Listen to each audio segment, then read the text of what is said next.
नमस्कार साथियों, SL classes study point के इस ऑनलाइन प्लेटफॉर्म पर आप सभी का हार्दिक स्वागत है और हार्दिक अभिनंदन। साथियों, अपने जो टॉपिक चल रहा था तत्वों का आवर्त वर्गीकरण, उसके क्रम को अपन आगे बढ़ाएंगे। आज आधुनिक आवर्त सारणी के बारे में अध्ययन करेंगे कि इसके अंदर क्या है, इसको किसने दिया था, किसने इसके बारे में प्रतिपादित किया था, इसके अंदर कैसे तत्व आते हैं, किस तरीके से व्यवस्थित की जाती है। थोड़ी बड़ी क्लास हो सकती है, पर समय का ध्यान रखते हुए अपन ध्यान रखेंगे। क्या है आधुनिक आवर्त सारणी?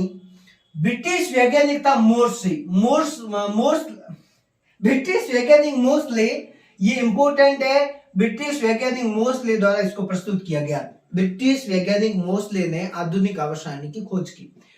मोर्सले के अनुसार परमाणु द्रव्यमान की तुलना में उसकी परमाणु संख्या अधिक मूलभूत गुण है। मोर्सले के अनुसार परमाणु द्रव्यमान की तुलना में परमाणु जो संख्या है वो अधिक क्या है, मूलभूत गुण माना जाता है। इस सारणी के अनुसार, इस सारणी में, आधुनिक आवर्त सारणी में, इस सारणी बोले तो आधुनिक आवर्त सारणी में तत्वों के भौतिक और रासायनिक गुण उसकी परमाणु संख्या के आवर्त फलन होते हैं।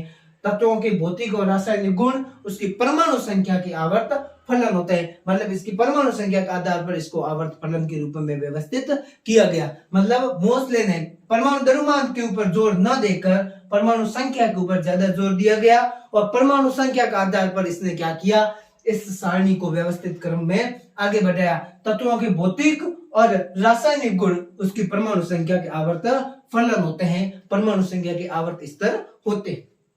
ठीक है, इसका लो स्क्रीनशॉट, फिर बढ़ते हैं आगे।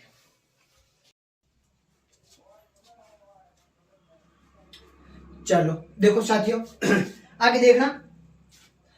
आधुनिक आवर्त सारणी का एक कुछ और विशेष बातें, बहुत सारी बातें जो मैं आपको छांट के, मतलब जो आधुनिक आवर्त सारणी में एग्जाम में पूछने लायक बातें हैं वो आपको मैं समझाऊंगा। जैसे देखो, परमाणु संख्या नाभिक में प्रोटीन संख्या है। परमाणु संख्या नाभिक के अंदर क्या है, प्रोटीन संख्या, इसको कर दो इंपोर्टेंट। ठीक, तत्वों को उसकी परमाणु संख्या के बढ़ते क्रम में व्यवस्थित करते हैं। तत्वों को उसकी परमाणु संख्या के कैसे क्रम में व्यवस्थित करते हैं, बढ़ते क्रम में व्यवस्थित करने पर प्राप्त वर्गीकरण को आधुनिक आवर्त सारणी कहलाती है।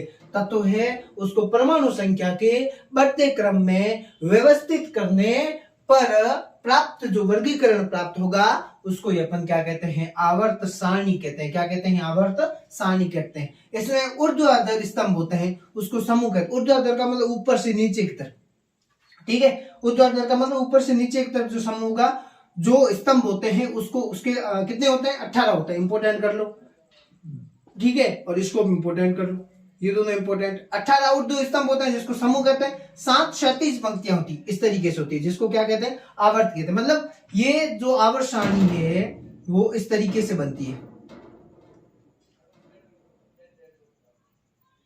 इस तरीके से बनती है आवर्त सारणी। और ये जो स्तर रहता है ना, इस तरीके से आवर्त सारणी बनती है। मैं आपको कुछ रफ बातें बता देता हूं, इस तरीके से आवर्त सारणी बनती है।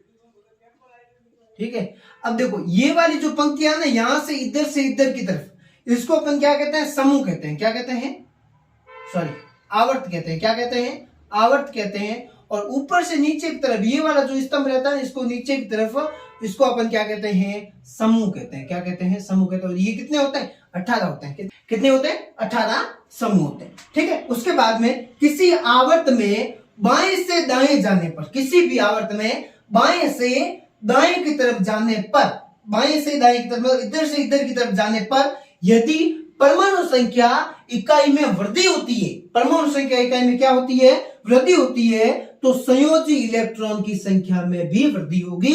इंपोर्टेंट कर लेना, प्रश्न ऐसा पूछा जा सकता है, किसी आवर्त में बाएं से दाएं जाने पर परमाणु संख्या इकाई की वृद्धि होगी तो संयोजी इलेक्ट्रॉन पर क्या प्रभाव पड़ेगा, ऐसा प्रश्न पूछा जा सकता है एग्जाम के अंदर। और ऐसे ही प्रश्न बनेंगे, ध्यान रखना। ठीक है, तो मैंने आपको रफ तरीके से बता दिया, ये ऐसे यहां तक भी रहती है, और भी आपके में आप डाल दूंगा, मैं फोटो डाल दूंगा। ठीक है, आप देख लेना किस तरीके से आवर्त सारणी होती है। ठीक है, आधुनिक आवर्त सारणी में समूह बाहरी कक्षा के सर्वसम इलेक्ट्रॉनिक विन्यास को बताता है। आधुनिक आवर्त सारणी में जो समूह होते हैं, जो समूह मैंने आपको कहा था ऊपर से नीचे की तरफ, वो बाहरी कक्षा के सर्वोत्तम बाहरी कक्षा के अंदर उपस्थित जो सर्वोत्तम इलेक्ट्रॉनिक विन्यास प्रक्रिया अलग रहती है। इलेक्ट्रॉनिक विन्यास आपको याद रखना है होता क्या है, बस इतना याद रखना है, बाकी आपको ज्यादा रेक्टिफिकेशन करने की जरूरत नहीं है। इलेक्ट्रॉनिक विन्यास को बताता है बाहरी इलेक्ट्रॉनिक आवर्त सारणी में समूह के बाहरी कक्षा के सर्वोत्तम इलेक्ट्रॉनिक विन्यास को ये क्या करता है, बताता है। आगे बात समझ में, चलो आप ले लो स्क्रीनशॉट, फिर अपन आगे बढ़ते हैं। चलो देखो साथियों, और कुछ पॉइंट और कुछ इसके अंदर मैंने मोस्ट इंपोर्टेंट जो प्रमुख तथ्य आवर्त सारणी से संबंधित वो मैंने इसके अंदर डाले हैं, जो आपके लिए बाद में बहुत ज्यादा काम आएंगे और एग्जाम के अंदर इसके अंदर से आज ही लिखा लो मेरे से, इसके अंदर से एक एग्जाम में प्रश्न मिलेगा। बाएं से दाएं जाने पर परमाणु आकार घटेगा। जैसे ही आवर्त सारणी के बाएं से दाएं जाते हैं, तो जैसे ही बाएं से दाएं जाओगे तो परमाणु आकार क्या होगा, घटेगा। और मैंने यहाँ और का सिंबल लगाया, समूह में ऊपर से नीचे की तरफ जाने पर आकार क्या होगा, बढ़ेगा। धातु जैसे सोडियम, मैग्नीशियम, ये होते हैं बाईं ओर, आवर्त सारणी के बाईं तरफ धातु उपस्थित होते हैं। अधातु होते हैं जैसे सल्फर है, क्लोरीन है, ये कहाँ होते हैं, अधातु कहाँ होते हैं, दाईं ओर। और उपधातु है जैसे सिलिकॉन है, ये होता है मध्यम के अंदर, बीच में उपधातु होते हैं। तो जो धातु होते हैं वो बाईं ओर होते हैं, अधातु होते हैं वो दाईं ओर होते हैं, दाईं ओर उपस्थित होते हैं इधर की साइड, ठीक है, और ये बाईं ओर होते हैं इधर की साइड, ठीक है। और जो उपधातु होते हैं वो कहाँ होते हैं, मध्य में होते हैं, बीच में होते हैं, आवर्त सारणी के बीच में होते हैं। कुछ महत्वपूर्ण संबंधित जो तथ्य है, जैसे सर्वाधिक विद्युत ऋणात्मक तत्व कौन है, विद्युत ऋणात्मक सर्वाधिक तत्व है वो फ्लोरीन। सबसे प्रबल ऑक्सीकारक पदार्थ फ्लोरीन, ठीक है। एक परमाणविक तत्व है वो अक्रिय गैस है, जितनी भी अक्रिय गैसें हैं वह एक परमाणविक तत्व है। मानव शरीर में सर्वाधिक तत्व ऑक्सीजन, पृथ्वी पर सर्वाधिक मात्रा में तत्व वही है ऑक्सीजन, ठीक है। द्रव अवस्था में पाए जाने वाला धातु पारा, और द्रव अवस्था में पाए जाने वाला अधातु वो है ब्रोमीन, ठीक है। सर्वश्रेष्ठ सुचालक धातु चांदी, और सबसे अधिक अघात वर्धीय धातु है वो है सोना। कौन है, सोना।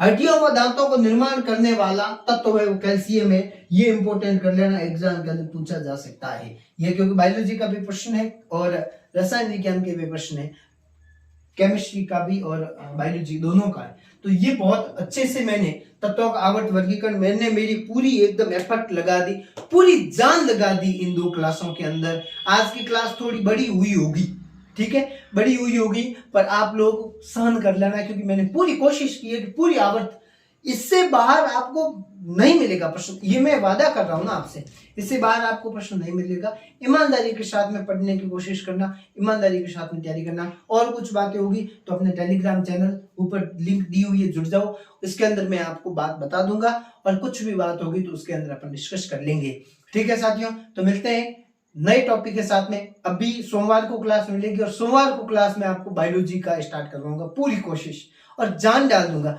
कोशिका वाला और उत्तक वाला 2 टॉपिक मैं करवा चुका हूँ, कोशिका उत्तक 2 टॉपिक अपने अलग से डिस्क्रिप्शन के अंदर बनी हुई है, वहां जाओ पढ़ लो, ठीक है। और बाद में अगर टाइम मिलेगा तो वो करवा दूंगा। बाकी अभी पहले अपन विटामिन ऐसे जो टॉपिक है वो अपन करेंगे, ठीक है साथियों। तो मिलते हैं अगली क्लास में, अगली वीडियो में। तब तक के लिए स्वस्थ रहें, मस्त रहें, ख्याल रखें अपना, आसपास सफाई रखें। राम राम, जय हिंद।